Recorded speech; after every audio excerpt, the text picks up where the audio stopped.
Hello, and welcome to Gunfighter Life, the podcast where we talk about gunfighting the right way with God at the center, Judeo-Christian values, and real-world first-hand experience. Today's a Patreon request. So I'd be a bad capitalist if I didn't say if you want to become a patron and submit your requests, you go to the Patreon page. You can get there via goodshepherdtraining.com. Goodshepherdtraining.com. With that, it's going to be about mag pouches, magazine pouches. Put in the bio if you want to skip it. Skip around 3 minutes and 45 seconds. And we'll get into this episode. Who am I? A question we should all ask ourselves. I am, first and foremost, a servant of God, made in His very own image, a follower of Jesus Christ, a simple man called by God to the Great Commission to share the good news of Jesus Christ. Next, a little bit about my background and what God has allowed me to do and bless me to do in life. Grew up what most would consider very poor in the backwoods of the southeastern and mid-Atlantic United States, hunting and fishing. Joined the Marine Corps at 17. Did a couple of combat tours in Iraq. So a decorated Marine Corps combat veteran. Infantry assaultman. After the combat tours, I was an urban warfare instructor for the United States Marine Corps under Mojave Viper. I also served in the U.S. Army, both full-time and part-time National Guard. Also a veteran of law enforcement.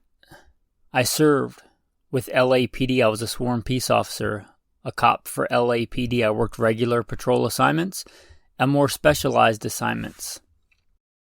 One of those more specialized assignments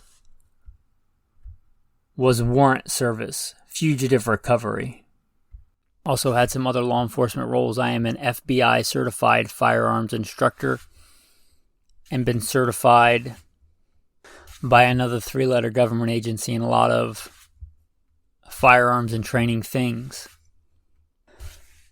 I've also been a private contractor, worked in the private sector, pertaining to tactics and gunfighting and protecting America from enemies foreign and domestic. I served as the commander of a tactical team to stop active shooters in a large metropolitan area. That was our primary mission, to stop active shooters, which sadly are a thing in America today. I've also been blessed to do quite a bit of competition shooting. Started my first formal competitions even before joining the Marine Corps at 17. I had won more shooting competitions than I can remember. I have competed in all manner of disciplines in shooting. I've been blessed to be a state rifle and pistol champion, West Coast regional champion. Like I said, been blessed to win more shooting competitions than I can remember. Mentioned hunting. I've hunted to put meat on the table starting when I was a child. I've also been a professional big game hunter and guide, hunting and slaying all manner of beast. And I don't apologize for that. Humbled to be the host of 3 podcasts. Simple Man Sermons, Alpha Male Podcast, and Gunfighter Life. Obviously, as things not mentioned, I've been blessed to do many other things. But, again, first and foremost, I'm a servant of God, a believer and follower of the Bible, the Word, Jesus Christ. And I don't apologize for that. With that, let's transition into today's topic. So, magazine pouches. Where do you hold your spare ammo? Well, in a mag pouch. Usually. perhaps a pocket or straight from a bag. But most of the time, especially for training and gunfighting, if you go to a course, go to a class, if you're practicing, if you're a professional gunfighter, you just want to be a well-armed, well-regulated member of a citizen militia, then you're probably talking a magazine pouch. There's a lot of different magazine pouches, a lot of different kinds of magazine pouches. We're basically going to stick to a couple of different categories today. Thinking about this, I've been thinking about it for a while since a Patreon asked a question, going through some of my old magazine pouches. So I pretty much have it split up into 3 categories: hard magazine pouches, soft magazine pouches, and surplus magazine pouches. Now, your hard magazine pouches are generally your hardcore magazine pouches for like hardcore competition and straight up speed. I use these a lot. You listen to the bio, you know that I have quite a lot of competition experience I've been blessed with, and been blessed to win a lot of shooting competitions. That's kind of where I started looking at these today, my old competition rigs, old competition magazine pouches. Double Alpha and CR Speed are well known in that industry, in that arena, that competition shooting. They are fast. They are made for speed. They are made to hold your stuff in place. They are highly modifiable, highly customizable. You can modify the angle that you want your magazines to tilt at. You need that little bit of extra if you don't have to, torque your wrist one way or another. If you don't know, shooting fast and reloading fast is not just about, in fact, it's not even primarily about moving really fast. It's about doing the least you have to do to get that task accomplished. If you and I are moving at the same speed and I have to do less to accomplish the same task, I'm going to be faster than you. And that's one of the things with these magazine pouches. I can tilt my magazines, because if you take your support hand, which for most of us is our left hand, and move it around your belt line, the further you move back, you're going to notice a distinct change in your wrist angle. And these magazine pouches are highly customizable for that. So you can just literally grab the magazine pouch and pull it out. You don't have to worry about torquing your wrist one way or another. Better consistency, more speed. Also adjustable in tension. So if I'm running a stage where there's not much movement, I can make those without a lot of retention and they come out really quick. If I'm doing a stage where I'm literally running or running up and down obstacles or crawling through stuff, I can literally crank those little knobs down. If you look at pictures of these, there'll be little knobs on there. And I can crank those knobs down and give as much retention as I really want so that those magazines don't come out. They are great for all those things. Their downsides is they're mostly exclusively for competition. And at least all the ones that I know are meant to be kept on a belt. Most competition rigs, you have an inner belt, which is made up of Velcro, and an outer belt that's made up of Velcro. And you get your inner belt on, and you literally stick that outer belt made of Velcro on the inner belt. So it doesn't really slide around, it doesn't move. But it's a big, hefty belt.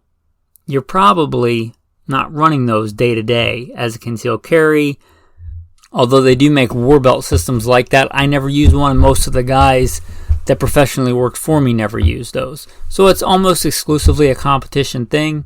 So once you get those on your belt, you tend to crank them down and keep your stuff set like that. They're not meant to be slim, they're not meant to be discreet. The best hard mag pouch I've seen that's kind of a crossover is the Alien Gear mag pouch. And ironically, I got that free with a holster. And I've tried Alien Gear a couple of times, and I just never do like their holsters. Not that there's anything wrong with their holsters, I just don't generally like running inside the waistband. I always go back to outside the waistband.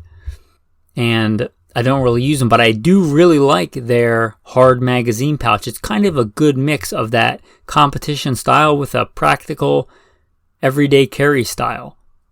Well, it's not my primary now. It was for quite a while, and I still wouldn't mind using it for that purpose. So those Alien Gear hard magazine pouches.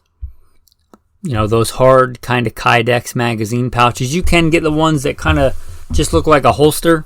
That Kydex with the grommets and the belt clip and everything. Nothing wrong with those. A lot of times they don't change angle or anything. So you're basically getting a soft magazine pouch and making it a hard magazine pouch. And there's nothing wrong with that. Those are your main types of magazine pouches for the hard magazine pouches that I've ever used and have experience with. Now your soft magazine pouches.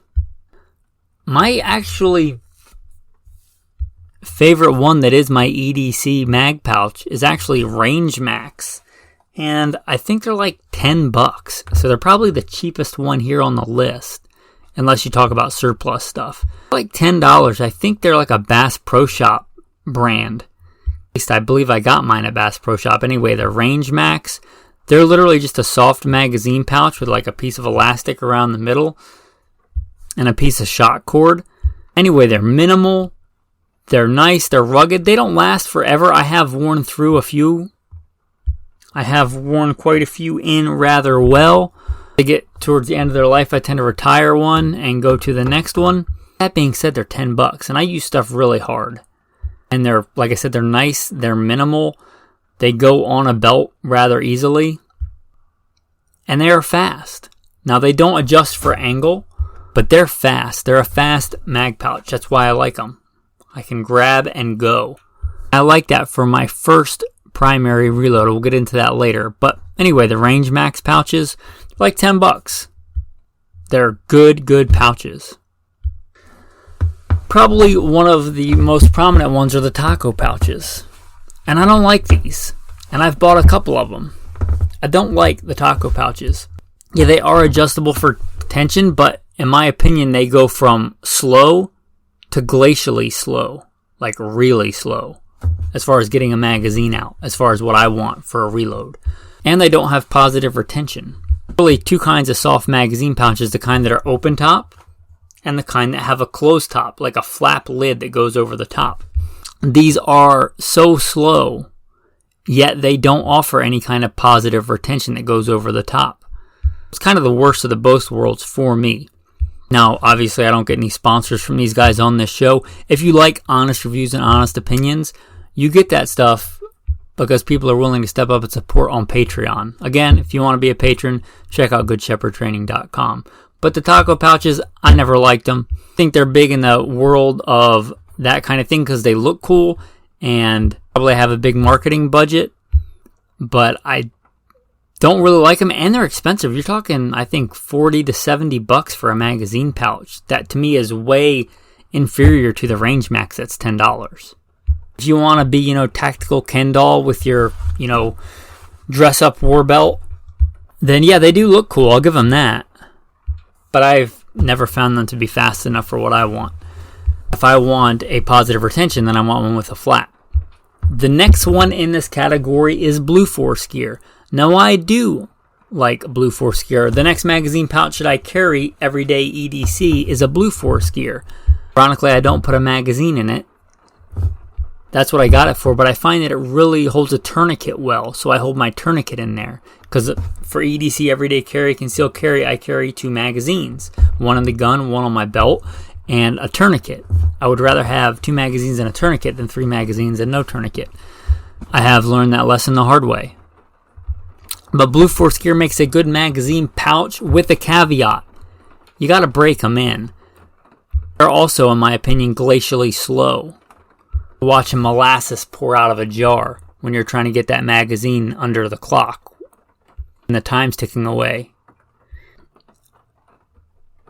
And that caveat is when they're new. When you break them in, once they get worn in and broken in, they're great. They're good. They're minimalistic. Now, if you're the kind of person that likes all your stuff pristine and that tactical Ken doll, these probably aren't for you because by the time they get broken in, they look like it. Look all Boba Fetted out, which I could care less about. But that's when I really like them, when they're broken in and worn in. And they'll get to a point, like anything else elastic. If you don't know about these, they're basically just like an elastic sleeve. But sooner or later, they must get to a point where they're not retentive. They don't retain enough. Be too loose. So they have a lifespan, but, I consider all of these kind of like magazines disposable items. Train hard enough, you'll break stuff. And magazine pouches are likely no different. Blue Force gears are good with that caveat. So my suggestion, if you're going to run one, keep your favorite one now as a primary. Get one of these and run it as your secondary because generally your secondary doesn't need to be as fast and you want a little bit more retention. and just keep your magazines in it and wear it in until it gets loose and fast, and then move it forward in your rotation of magazine pouches. But Blue Force gear, I do like them. They're very minimal, especially for concealed carry. They are so slim. Again, it's basically a elastic sleeve with a belt loop on the back, so it's about as minimal as a magazine pouch is going to be. It's even more minimal, I believe, than my Range Max pouch, because that's got that little plastic toggle on there to adjust the tension. But again, you have that break-in period. And mid-level podcast tactical tip, they work great for tourniquets. That's what I use mine for. So if you're looking for a good way to hold your tourniquet, you don't just want it in your pocket, you want to carry it on your belt line, carry mine at about 4 o'clock on my belt and a pouch. They work great for that. And as I'm talking through this, most of these are made in both rifle and pistol. So whatever I say should apply to both most of the time. Likewise with the taco pouches we talked about and the Blue Force gear, might shock some people when they know that I'm a professional gunfighter and have been for years, and actually, like a lot of people that talk about war belts, actually used one in real life as a professional gunfighter. And I talked about my go-to reload for the pistol, but behind that on my war belt, and still to this day behind that on my war belt, are Condor magazine pouches. And they're the Condor, I looked it up before this podcast, the Condor M14. And they're 308 mag pouches. And I got those because at the time, they were what I could get, because one of my go-to duty rifles was a Scar 17. It was one of the few mag pouches I could find that would run that magazine. Put those on my belt for a class, and I quickly found out that they are freaking awesome the way they are designed. I run them when I run, obviously, the Scar. That's where reloads go. I also run them when I'm running an AR-15, because I just put them in the pouch, and it has an adjustable shot cord, and I literally run the shot cord down each side of it if I want a fast reload, and if I want positive retention, I run the shot cord over the top of it, and I can just brush it to the back and grab that magazine out. Whether it's a 308 or a 5.56 magazine, that's pretty awesome. Also, if I'm only running a pistol for whatever reason, a rifle's somewhere else because this isn't feasible for that mission to have a rifle, then that shot cord that runs down the middle quickly turns that into a double pistol pouch, so I can go carrying, the way my war belt is set up, 5 pistol magazines. That's pretty awesome. Also, I run one in the back that is for a radio and a tourniquet.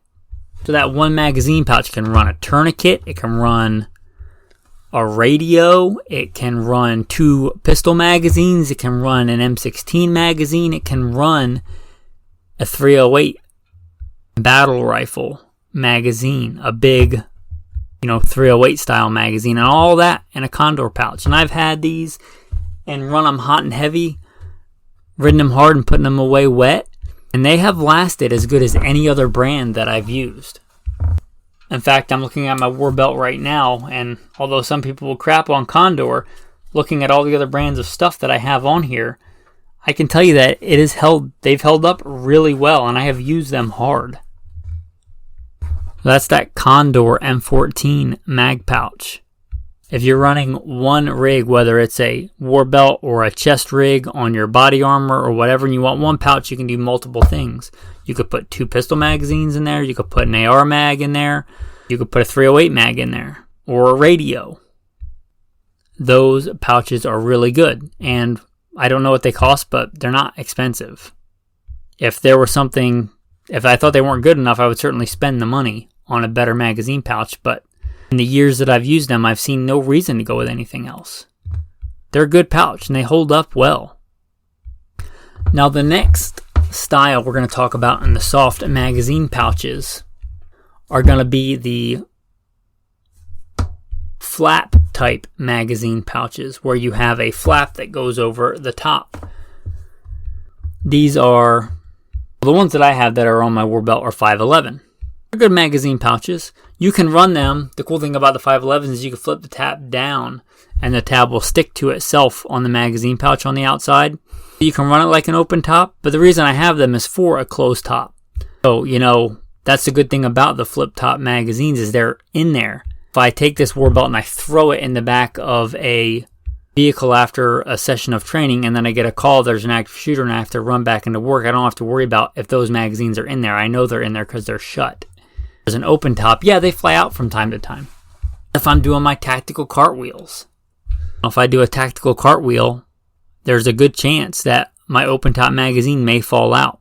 But those closed tops are not going to fall out. So there is a purpose for the closed top magazine pouches. They have more positive retention. You give up speed for more positive retention. And the ones that I have are 511. They're good pouches. Which is kind of a good transition. The surplus pouches. Most of your military, your MilSurp pouches, are generally going to be that flap top magazine. Because of that positive retention, you don't want to be dropping magazines all the time. If you want them to be a little bit faster, you just tuck that flap in behind the magazine. But a lot of the issued military gear is going to be that, basically a ballistic nylon pouch with a button on the top, or maybe Velcro or something like it that snaps, that holds the magazine.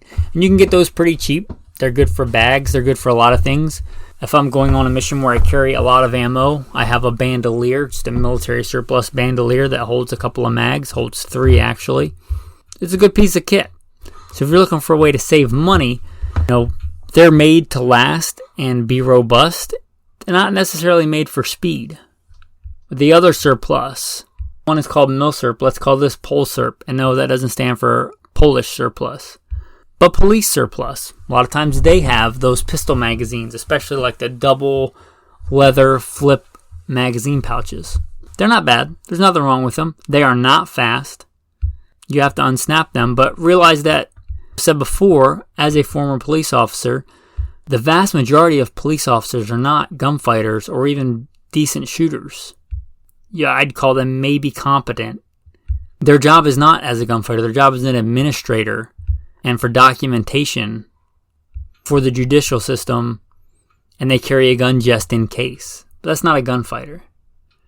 They have these magazines on them in these snap magazine pouches most of the time. They're not meant for speed.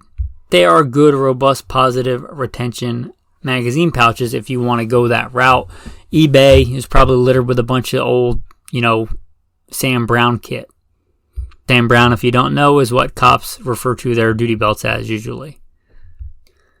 So, how do I run my war belt, my EDC belt? Well, my EDC belt is pretty simple. I carry a full-size fighting handgun on one side with a magazine in it, and I carry a magazine on my support side with a magazine pouch. Again, mine is Range Max, but I wouldn't mind if it was a Blue Force gear. And then behind that, I run a tourniquet. Carry my EDC fixed blade in my weak side pocket, a support side pocket, whatever you want to call it, so that if for some reason I can't get my gun and I'm holding my gun in my holster so somebody else doesn't get my gun, I can grab that knife and go to work. Or if I'm laying on that side or whatever, I have a weapon accessible on each side. And a man ought to carry a knife, in my opinion. So that's pretty much my loadout without getting into the smaller, nerdier EDC stuff like a flashlight and all that. That's how I run my day-to-day, well-regulated, well-armed citizen kit. How about the war belt? Let me grab her. Okay, so remember we talked about that alien gear pouch in the beginning? So I run that the very first reload. Why? Because it's fast. It's not so big and bulky like a competition pouch. It's going to get in the way if I'm crawling through stuff or under stuff or whatever. Trying to jump a fence. And it's fast. It does not have the best retention. It's a fast reload. Moving back from there, I have my 308 magazine pouch, the one we talked about, the Condor M14, which again can be used for a 308, can be used for an AR, and it can also be used for 2 pistol magazine pouches. And again, it's got that shot cord, so I can run it as an open top, as a closed top. Then behind that, I have my 511 double pistol mag pouch, which you run as an open top or a closed top, but it's there to be used as a closed top. So if I lose initial reloads for whatever reason, that no matter pretty much whatever, if that belt is on me, unless I've taken that magazine out of that pouch, it's still going to be there. I'm giving up speed for retention as I slowly move backwards on my belt for my reloads. Now, on the other side, I do have 2 more of those Condor M14 pouches. One houses a tourniquet, and the other is there basically for a radio pouch. If I needed to, I could rearrange that in whatever orientation. I like the tourniquet more towards the back so I could grab it with either hand. The radio, generally, if you're tactically operating as a tactical operator in a tactical environment, then you have a headset or a mic, so you don't really have to be able to reach your radio with both hands. So that's kind of irrelevant. Anyway, that's how it's set up. As somebody that actually has used a battle belt, a war belt, whatever you want to call it, actual environment as a professional gunfighter. That's how it's set up. And I encourage you to set up your war belt however you want to. Go to a class, go to some training, and actually run it. I think when I stepped down from being the commander of a tactical team, I had, I believe, 38 men under me, not counting the canines, but like professional gunfighting men. I don't know that any 2 of them, myself included, ran their belt like anybody else. I encourage that. I don't want them to have to run their belts the same. I want them to run their guns and their belts the best that they can. So you need to tune this kit for you. If I gave you my war belt, that doesn't mean you're going to be able to operate the same way that I am. Anyway, just some thoughts, some knowledge to pass on to you guys. That's kind of the point of this podcast. By God's grace, He blesses us with talents and skills and experiences to be able to share them and make other men stronger. So hopefully this podcast today has helped you. Much ado about mag pouches. With that, the tactical tip of the day. One of the things I carry on my war belt is a piece of 550 cord with a small little clasp on there behind my back. So that, one, it's always good to just have extra 550 cord. You never know what you're going to need it for, but you a lot of times need 550 cord. It's good for a lot of stuff. Rifle sling breaks in the middle of an operation or something. I got extra 550 cord. One thing it does come in handy for, though, is doors. You can use it to open doors, especially a lot of commercial buildings have those flat, handle styles where you just push them down and the door will open. I can literally, like an urban cowboy, use that and make a bowline or a slip knot in this and throw it over that door handle, and I can open that door while being several feet away from it, so that somebody in there is trying to kill me, they're probably going to shoot at that door when it starts to open. At least I won't be there. It's a good thing. I don't like getting shot when I don't have to get shot. So that's a good tip for that. Another good thing that it's for is if you're clearing a big building, you don't have all the keys. A lot of times you don't want a door to shut behind you. There's a lot of different ways you can use 550 cord to keep a door open if you don't just have a chair or something to put in the way, because sometimes you don't. A lot of times you can just find a chair or lift up a section of carpet and put it in between the door and the jamb so you don't lock yourself in a certain area. Sometimes you don't, and you can use 550 cord in a lot of different ways to keep that door open. And also, loop it a couple of times and put a knot in there. You need to know your knots. You should know a basic bowline knot, a hitch, a couple of other knots, but I can tie that around a set of doors or something like that if I want to limit access to an area. Anyway, there's a number of different reasons that you should have a piece of 550 cord on your war belt. I carry it a lot of times as part of my EDC. I'll be honest, if I did a pocket dump right now, I only have a small section of micro cord, but a lot of times I do carry a Hank of 550 cord in my pocket. On your war belt, you're probably not going to notice the difference in weight if you loop, let's say, 6 to 10 feet of paracord on the back of your war belt. Anyway, that's your tactical tip of the day. Wrap some extra 550 cord on that war belt. With that, your tactical verse of the day. Psalm 44. You are my king, O God. Command victories for Jacob. Through you, we will push down our enemies. Through your name, we will trample those who rise up against us. For I will not trust in my bow, nor shall my sword save me. But you have saved us from our enemies, and have put to shame those who hated us. It's good to know your weapon and train with it and be good tactically. But my salvation doesn't come from a bow or a sword or an AR or a Glock. My salvation is in Christ and Christ alone. A gun doesn't save. Jesus saves. With that, men, thanks for listening and have a blessed day.